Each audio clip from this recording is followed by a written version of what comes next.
Football made simple. Become great at your craft by finding ways to make it simple for those around you.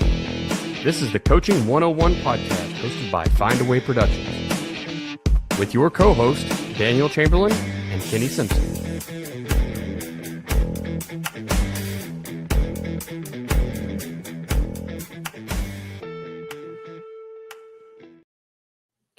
What is happening, coaches? This is the Coaching 101 podcast. I'm Daniel Chamberlain, host. That over there is Coach Kenny Simpson.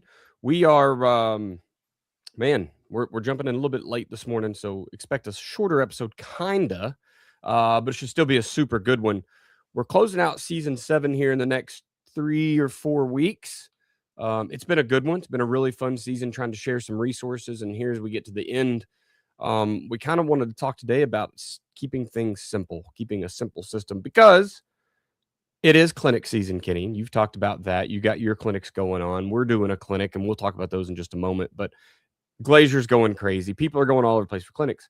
And it's super easy to pick up too much stuff and bloat or inflate your system beyond what it needs to be.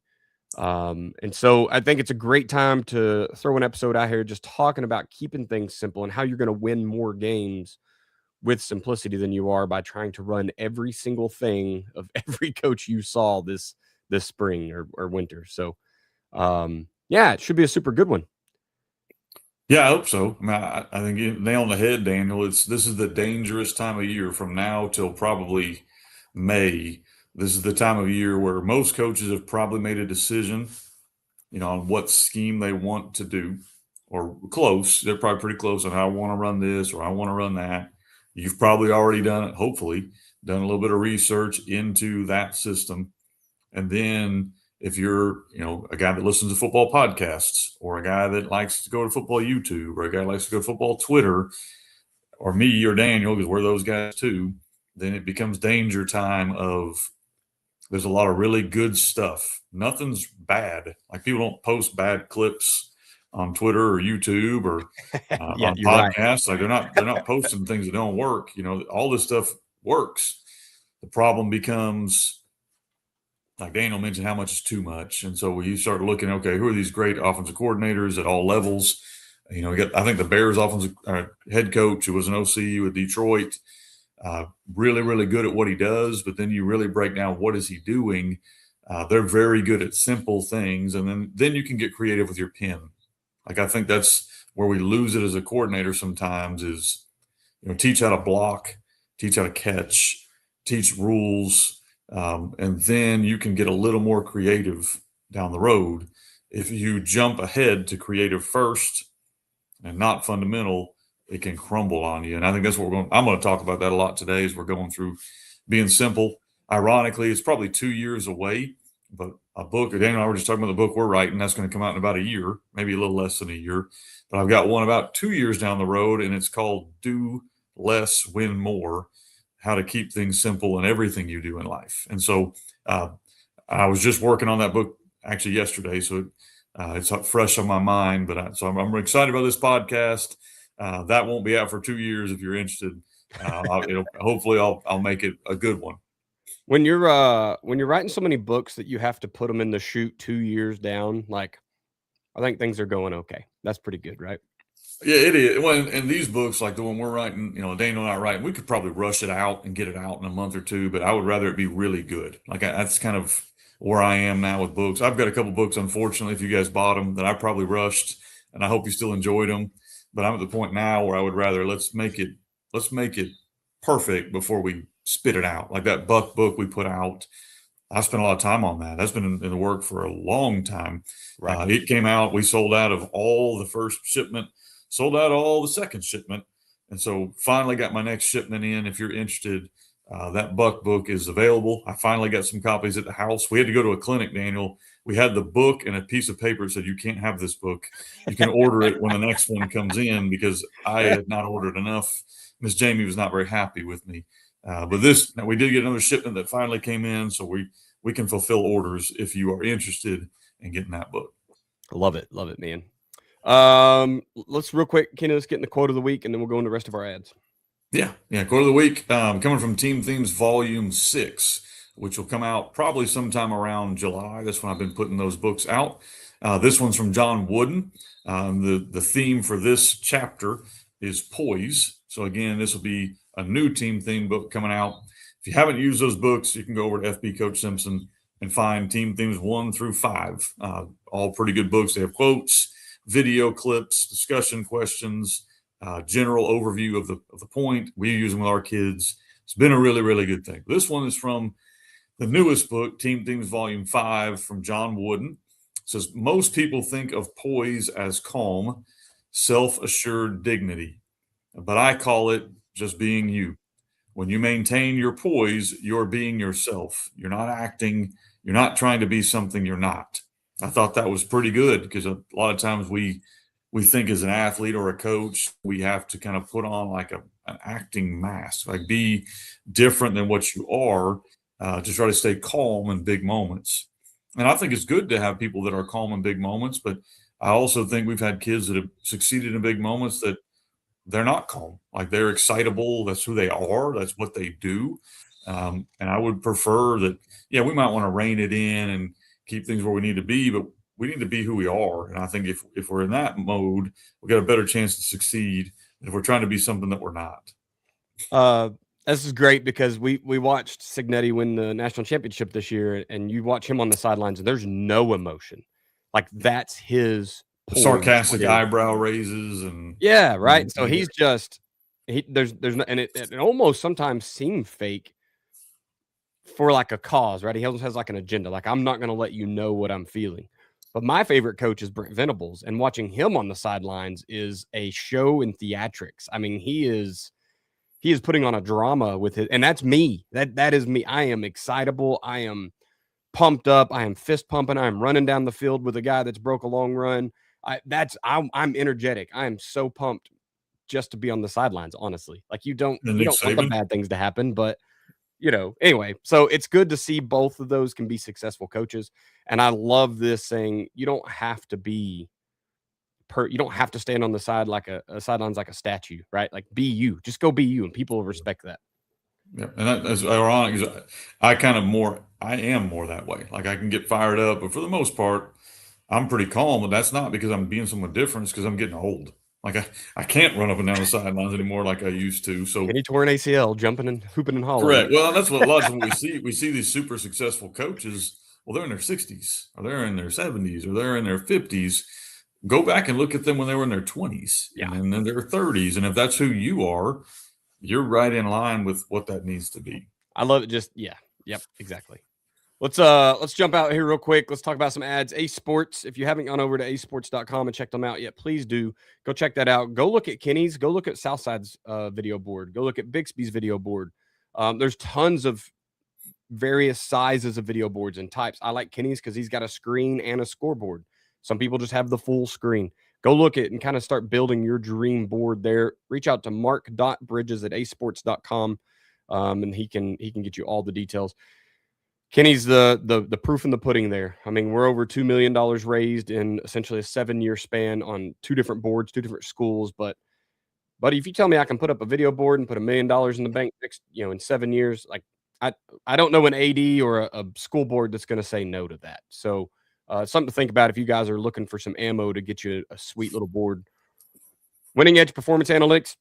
I got a text from Doug yesterday, which has been really cool to keep up with him. And he said he's putting out some. So I've got a planned phone call with him. We're going to see all the new stuff going in next year. He's talking a lot about analytics breakdown for an opponent now. So up until now, it's really been about you and analyzing your stuff and having reports, on the snap reports of what plays are hitting for you, what players are doing well, what schemes, etc. And so this year he's getting into kind of looking into the future and analyzing opponents. So I'm excited to see what's coming on there. winningedgeperformanceanalytics.com. Jump over there, use the promo code 20OFF Coaching 101 to get 20% off your first year. And of course, Blended Threads LLC. Morgan is down there doing great things. She has helped us at Adaptable. She made some sweet jackets for us. She's doing some things for the football coaching podcast for our clinic coming up, which we'll talk about in just a moment. And I mean, I have loved sending schools to here. And so far, I've seen all good products. They're doing wonderful things. So reach out. Morgan at blendedthreadsllc.com should be the place to reach out and get any kind of quotes or whatever. Just make sure you let them know the podcast sent you. Talking about clinics, we had the 425 defensive clinic going on in Boston. That is 13 and 14 March. We are just past. You guys have just missed the early bird pricing, but that's okay. We've got a few seats left. We'd love to have you guys in. So jump in, get over to joedanielfootball.com/425 Boston and go see. There's staff pricing. If you're bringing more than 3, the staff price is going to be better for you. If you're going to do less than 3, probably get individuals, or just find more coaches to drag with you and buy a staff pass. Honestly, that's the way to do it. Like I said, I think we're starting around 3:30 or so that Friday night in Boston. So, or Friday afternoon. Come check out the 425 defensive clinic. Kenny, I know you got a ton of gun tee clinics going on. Yeah, if you're listening live, which I don't know if you guys are, Sacramento's coming up this weekend, which is February 20th and 21st, I think. Make sure I'm looking right. Yeah, 21st. I'll be in Houston, February 27, 28. I'll be in Ohio, March 6th and 7th. I'll be in Boston. Same weekend, Daniel will be there. I'm bringing my boy with me. He's never been to Boston, so he's pretty fired up to be there. March 13, 14. And then I'm going to be in Tampa, March 20, 21. And there's more in April, but that gives you kind of the boom, boom, boom, boom, boom. If you're interested in coming to any of those, you can sign up over at FP Coach Simpson or the new website, gunteesystem.com. Both of them have the clinics on there. Absolutely. Kenny, I'll kind of put this up. My family's using Boston to go up and see the city as well. I think we're flying in the 10th. So we're going to cut a couple days. So if you guys want to fly in early and come hang out with my crazy bunch, by all means, like let's meet up and we can talk ball a little bit or not ball. I don't care. I think I'm going up Thursday. I'm bringing him up Thursday. And I always rely on Daniel. If he finds a hockey game or something, I'll probably hang out with him and go do that. So, yeah, we're going to Fenway to take a tour on we may push Thursday, but anyway, it's going to be pretty cool that the kids put on uniforms, swing bats, run the bases. It's supposed to be a really neat deal. So bring your cats, bring your kiddos, your wife, whoever, come make it a good time. Let's jump into it here, Kenny. Part 1, we're talking about a simple scheme. And in fact, why a simple football offense is going to win more games than trying to run something super complex. This is always guys watch the NFL and you go listen, who are the greatest play callers of all time? And I mean words. John Gruden always comes to mind, right? Because his 35 word plays, killing it, having a second play, maybe a third play. Like there's all these things going on, right? Bill Walsh, right? We've talked about some of these guys in the past. I'm not even saying the play call being complex is going to hurt you, but you don't have to go out and copy paste John Gruden's offense for a high school offense, right? It's just not something you need. You don't need that complexity. But first, I guess we got to really talk about, Kenny, what is a simple scheme? So I'm trying to compare, make sure it's apples to apples here. What is a simple scheme versus something complex? And this is probably where I'm a little bit different as you kind of get into this world. I think that it is okay to have a complex looking offense to your opponent. Like, I think it's okay to have a complex looking offense to the fans in the stands. I think it's okay to have a complex offense to coaches. I don't think it's okay to have a very complex offense at the high school level to your players. And so I think that's where I kind of draw the line. Yes. And that's why I like John Gruden. The more I'm around, like the reason he was having all those words was he was having to tell every single person what to do. So it was super complex to him and anyone trying to run that system. But for the players, it probably wasn't, because they just heard why banana, and I know what banana is, and I'm the why. I know what to do. So I think that's kind of how we've tried to structure our offense. Now, we're not nearly as wordy as John Gruden is, but the idea that we can speak to specific players and have them do things where no one else has to learn anything different. I think that's kind of where we're going. So when I think about simple, I don't want to go into the gun tee a ton, but when I think about simple, that's kind of what comes to my mind is simple for the kids. Like, it's simple for the kids, and it's something that the person who's running it has a great understanding of. Like, so that's going to be limited. It was limited by me when I was a young coach, and it was limited by me, 2 years ago, and it was limited by me last year. I hope as a coach, I'm growing. So I don't mean to come off as an arrogant whatever person here, but as you grow in your own system, you can handle more as a coach, if that makes sense. When we started running our offense, we were not as formation heavy because I didn't really have a grasp yet of how those manipulated the defense. We were not as RPO heavy because I didn't really have a grasp of how to do that. As I've learned, we've been able to layer our offense more. So now when you play us, we have more options that we can pull from. We've tried to always keep it simple for our kids, but as I have grown as a coach, I've been able to add levels of complexity to present to a defense that don't really force our kids to do too much more. And I don't mean to take I don't want to come across here and say you can't give your kids responsibility. Of course you need to. You need to challenge your kids. You need to have them grow with you. However, if you're at a public high school like I am, you have to understand what you're working with. And so if you make your offense very complex for the athletes, you're going to have several kids that can't play for you. And that was one of the things that used to bother me a ton. We had a basketball coach at a school I was at that the great athlete would go down there and go, I can't use this kid. So he's literally the best athlete on your team and can drop 25 points. I know he can't learn all your plays. Maybe that ought to challenge you as a coach to modify what you're doing instead of sit him on the bench.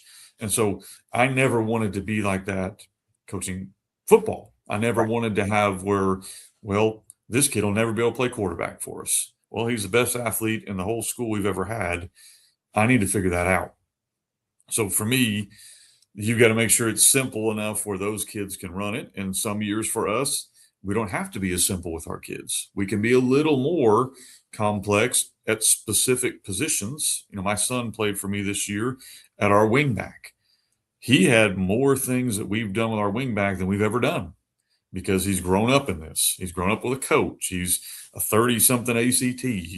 He can handle that, so we could grow that.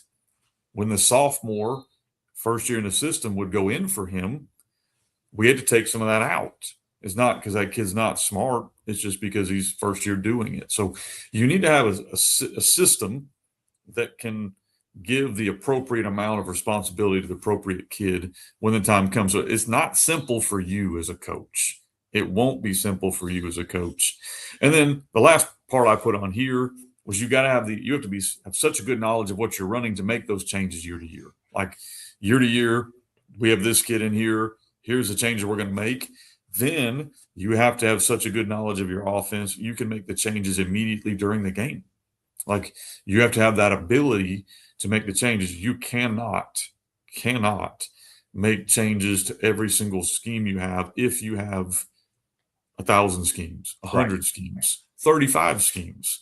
However, if you're living and dying with these are our base schemes, now I can build in adjustments, be that a personnel grouping, be that a formation, be that an RPO, be that a play action, whatever it might be. I can build that in if I have enough understanding of my offense. I've kept it simple enough where I can do this. We can make these quick adjustments. We call those tags. I know Daniel does too, but you can't have a tag off of your 300 concepts and have a real big understanding of it. Yeah, the simplicity is always the weird word, and I hate because it seems like it means elementary to a lot of people, right? Well, you're just going to run this. You're going to run like one play, 2 plays. You're going to run 2 formations and 2 plays, and no, we're not. We're not going to be elementary with this, right? But you do need your kids to be able to understand and go quickly with whatever it is you're doing, to be able to communicate it quickly. I obviously see the idea when we're talking John Gruden, and you got to tell every player what to do. But I also know what John Gruden has to be ready to do. He's got to be ready to accept his ownership trades his next 3 first-round picks for the best wide receiver in the game. And now he's got to put that guy in on Sunday, and he's got to be productive. You don't have to do that in high school quite so much. You generally get the same kids from, I mean, our cutoff for the transfer portal now is like July 14th or something. Okay. So from mid-July through the end of the season, we traditionally know who we're going to have on the team. And so barring a kid leaving, you probably aren't adding anyone. They might be walking the hallways and you pick them up, but that's going to be a very special occasion. So, I do tend to lean on the kids a little more, especially, I know we're talking offense today, but on defense, the safeties call the defense in my system more times than not. We're giving them a few looks here. If you get twins, this is what I want. If you get a pro look with a tight end and a split off, then this is what we want. So, we kind of let them quarterback the defense, especially if we get to a place we need a split field. We got two safeties. But offensively, we really live in like that one word with some tags type scenario. And it's so we can answer questions. So if I go out and call that whole play, we talk about, what was it? Spider 2, Y banana or whatever, right? But then you got to kill that to get to another thing, or I've got to say all those words and then tag 2 or 3. It just gets very wordy and we start running out of time. So the simplicity for me is moving things to less words. I know Bo Collins has been on the podcast, a good friend of mine over at Farmington right now, but Bo and I kind of laughed, and he told me about a time he went to a clinic or something, and he was like, a guy got up and said, yeah, we run, here's our iPro near, wedge, Z this, X that, whatever. And he said, oh yeah, we just call that Skittles, right? And it's like, oh man, that is a lot simpler. Now, each kid has to know what Skittles means to them, but all in all, the kids can word associate Skittles means this is inside zone with a backside insert or whatever, right? So simple doesn't always mean running very little stuff. It just means making it where your kids can understand it. Kenny Ridley's the one that kind of told me, maintain the expectations. Whatever you expect out of your kids is what you're going to get out of them. Now, you can't go out and expect them to run 3 NFL offenses at the same time. That's ridiculous. You can't do that either. But, you don't also have to water down everything you're doing because you don't think your kids can keep up.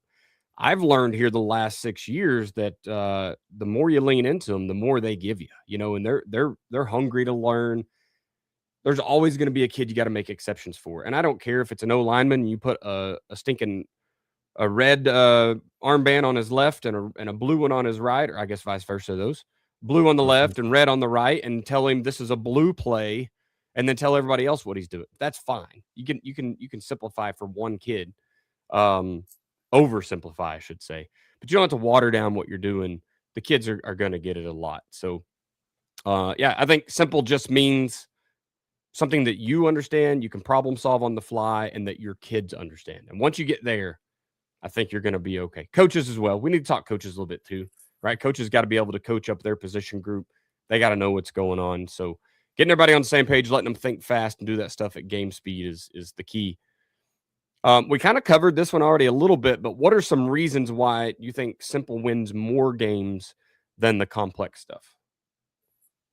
Well, I mean, like I said, we kind of hit into it, but the main thing is why things aren't working. Like, I think that's a big thing, and I'll give you. I think one of the great play callers in the NFL right now is the Patriots play caller. I think he does a really good job with McDaniel. I would say a limited, McDaniel. I think he does a good job with a limited grouping. Obviously, you've seen what he did when he had Tom Brady and went back to the Super Bowl with, I thought, not a great team.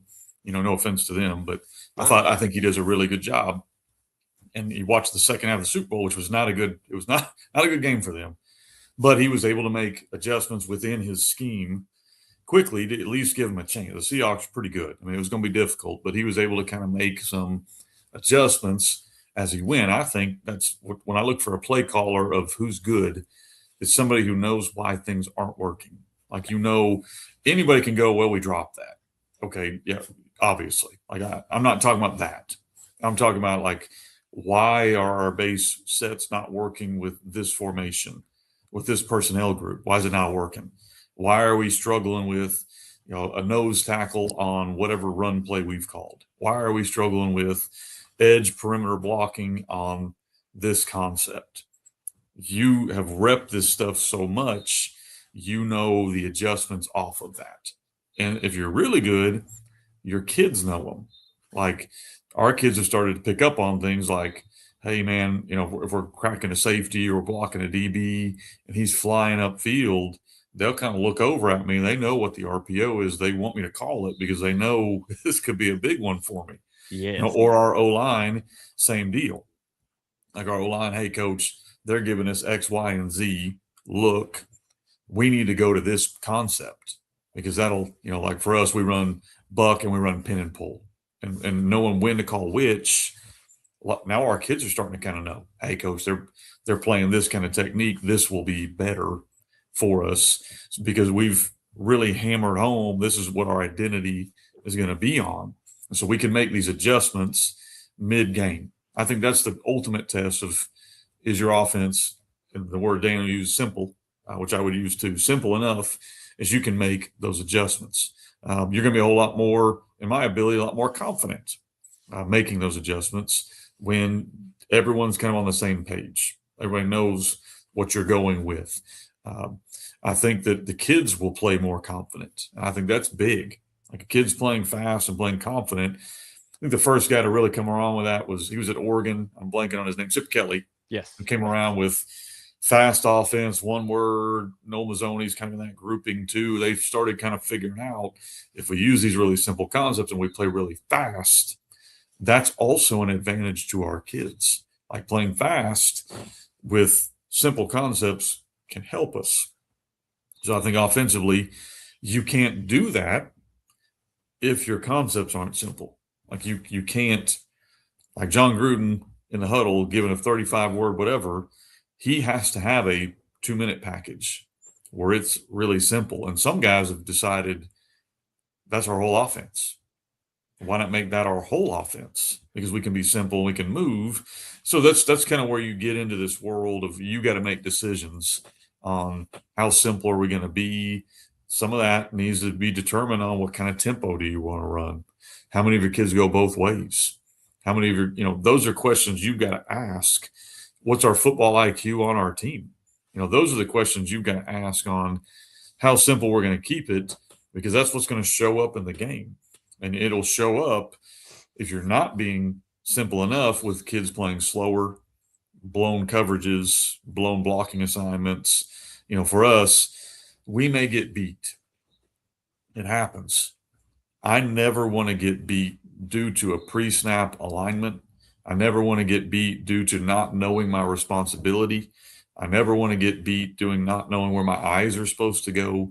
So is our offense or defense simple enough that every kid on our team knows before the concept, here's what's coming?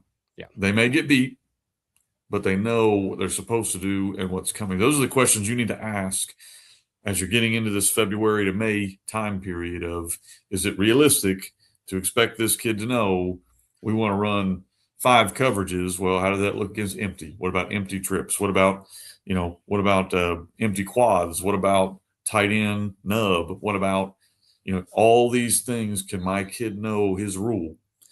You can run 5, you can run more coverages if you want to, if you can keep his rule very simple, where this is your check to any tight end look, is your check to any trips look, is your check to, now you have the ability to get more complex with your structure because you've trained your kid's eyes and his rules to a smaller list, if that makes sense. Kind of think, in the book I'm writing, I compare it to like a funnel.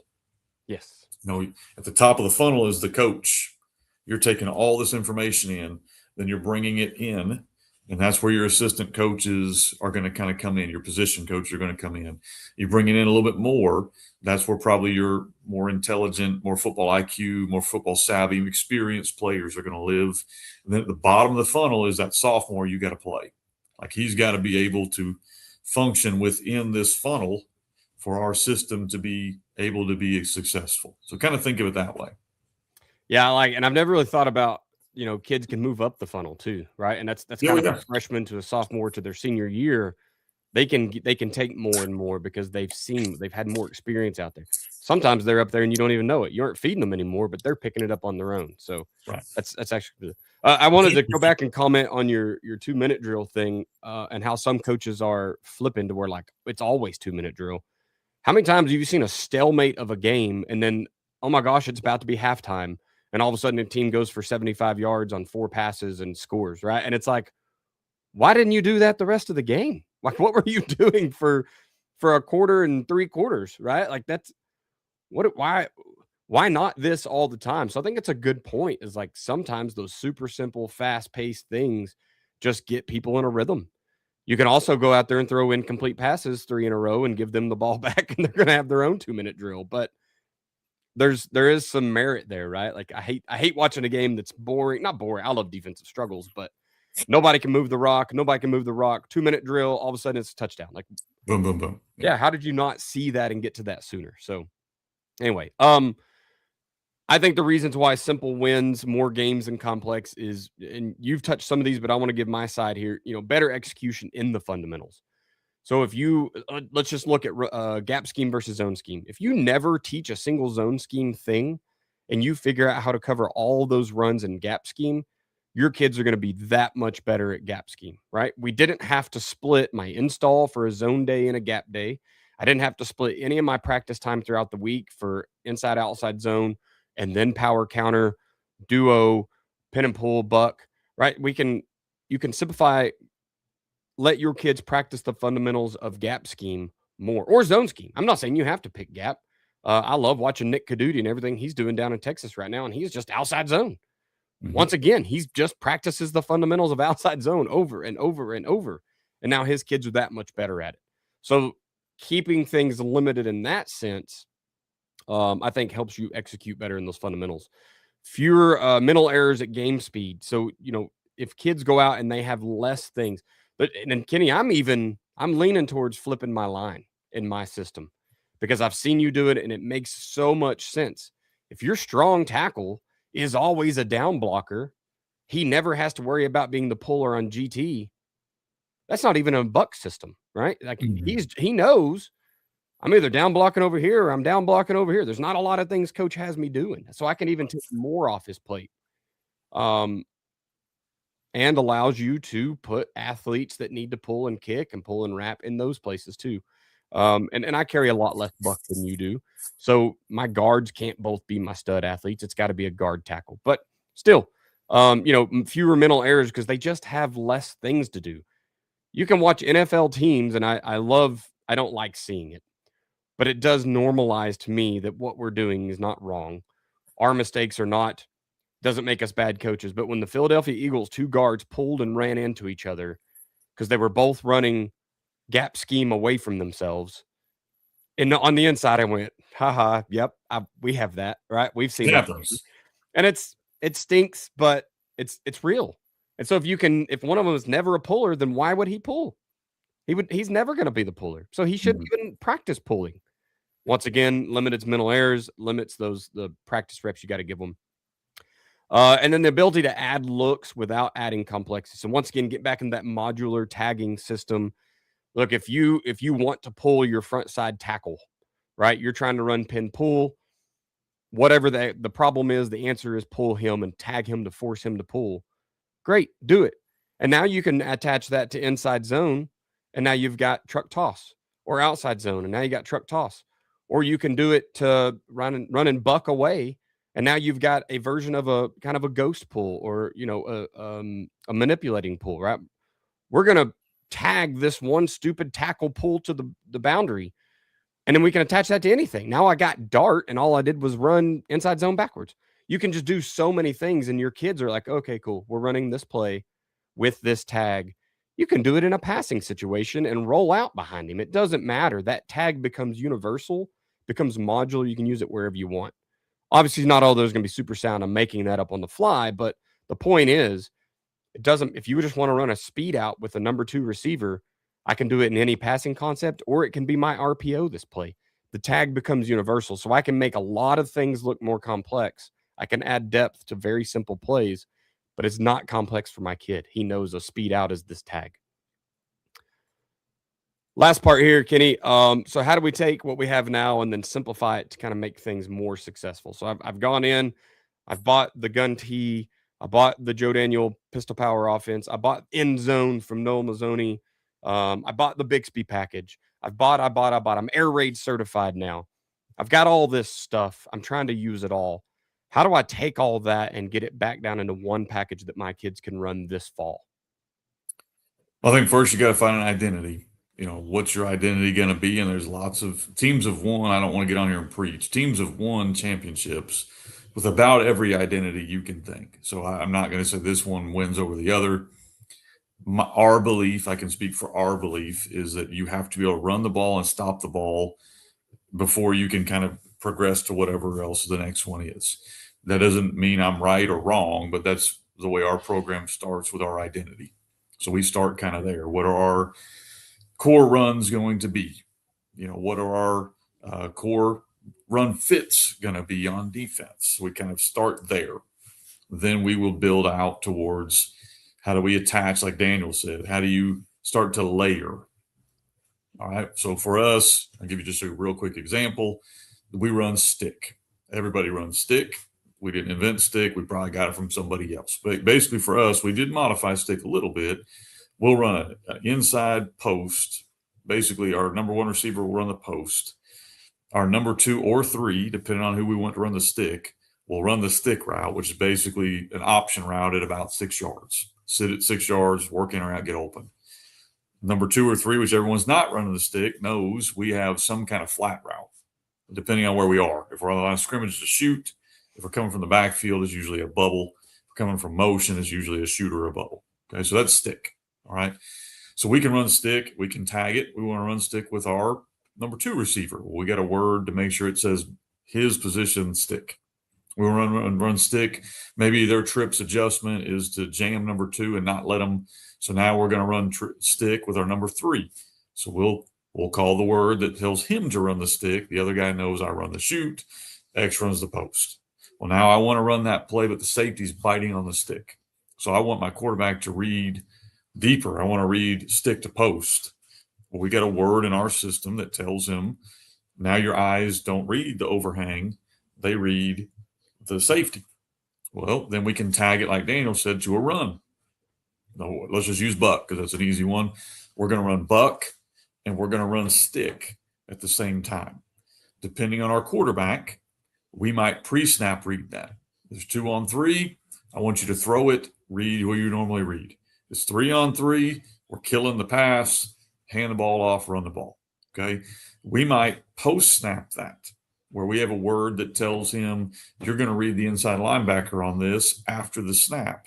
If he attacks buck, throw the stick. If he stays home, hand it off. So now we've taken, like Daniel said, we've taken one concept, stick. And I didn't even get into, we might motion into that. We might orbit our back late.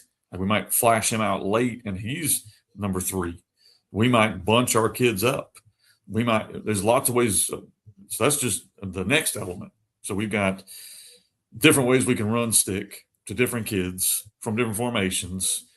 And now we can attach it to a run. And we can post-snap, pre-snap it. We can read it deep to short. We can read it wide to in. That's kind of what I think of when I think of simple. Our receivers all learned stick. Like that's all they learned.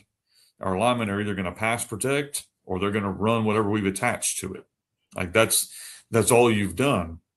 Now, we can't do that with 35 concepts, but you can do that with maybe 3 or 4 other. Maybe we run the same idea, but we're going to run it off a snag.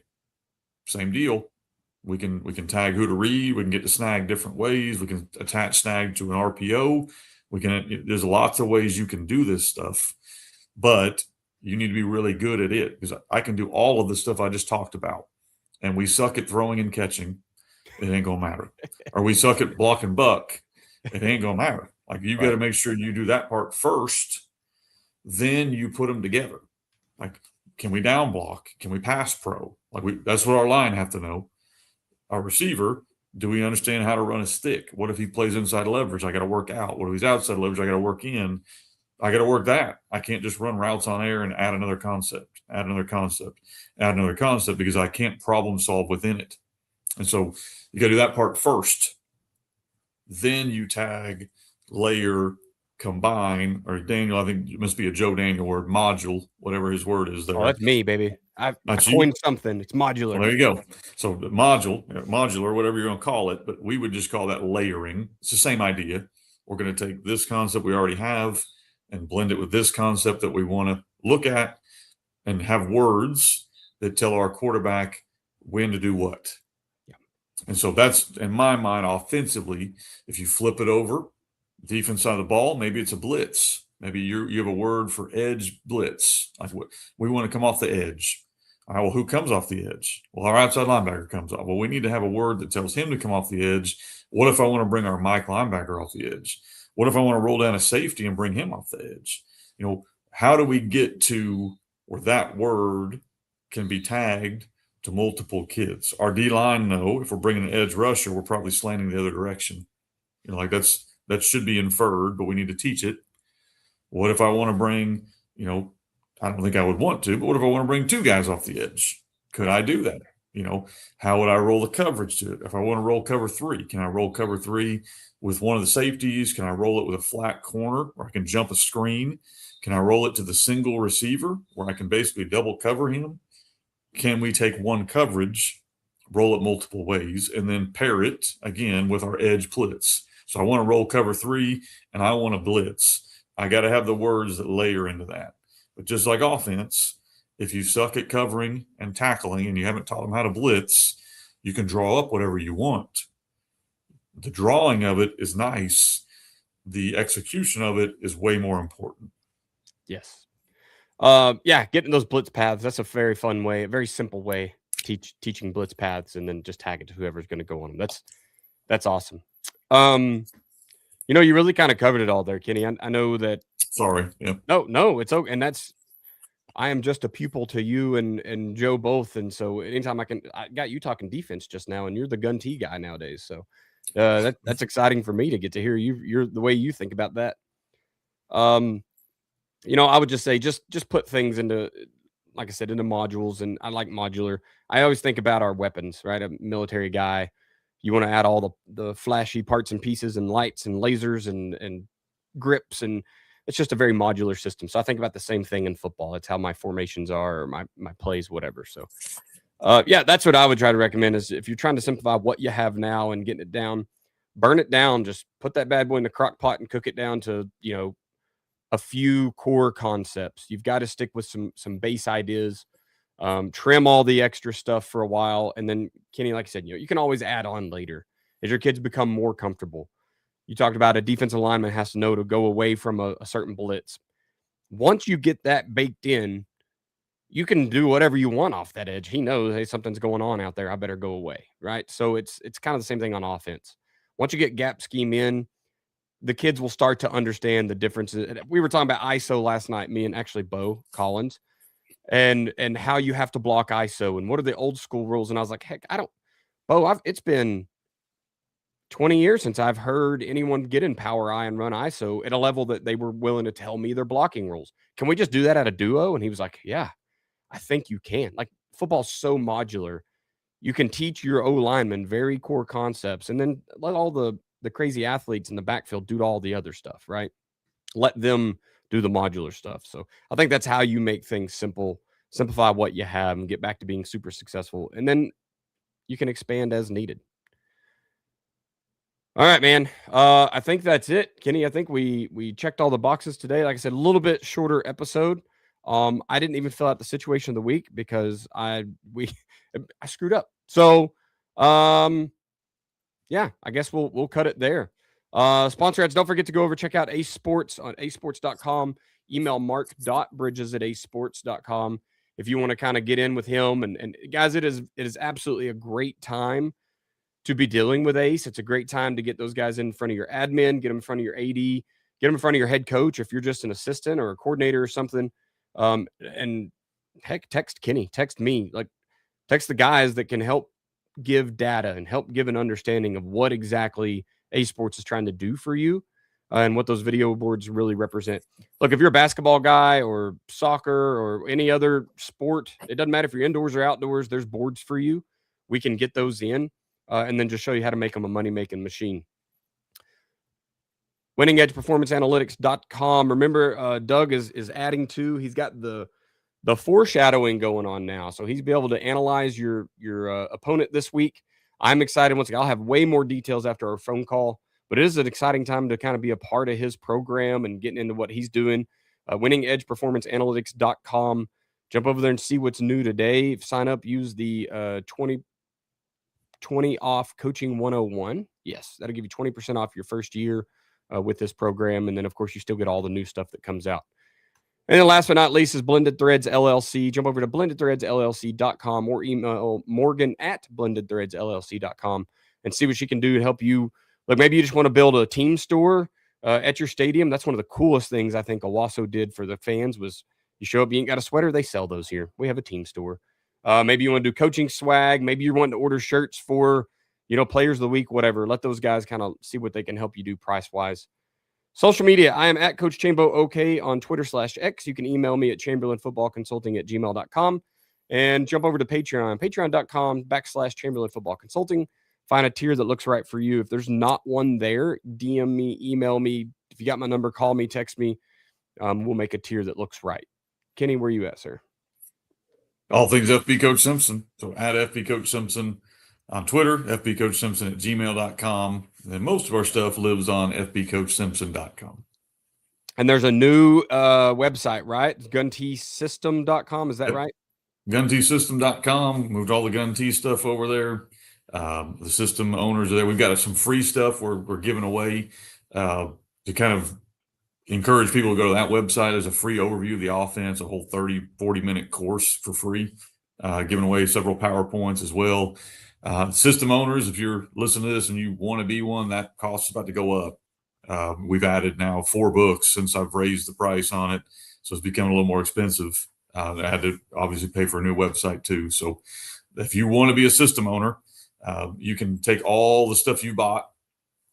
We'll credit that towards you. And now's the time to do it because at the end of February, there's going to be a price increase on getting this. One-time cost. You get every Gun Tee book. You get all the digital stuff. You get our film vault. You get all our installed footage. You get all our clinic footage. You get all that stuff. There's a ton of stuff, probably about 100 hours at this point. And I think it was 45 PowerPoints I just loaded up. So it's a ton of information.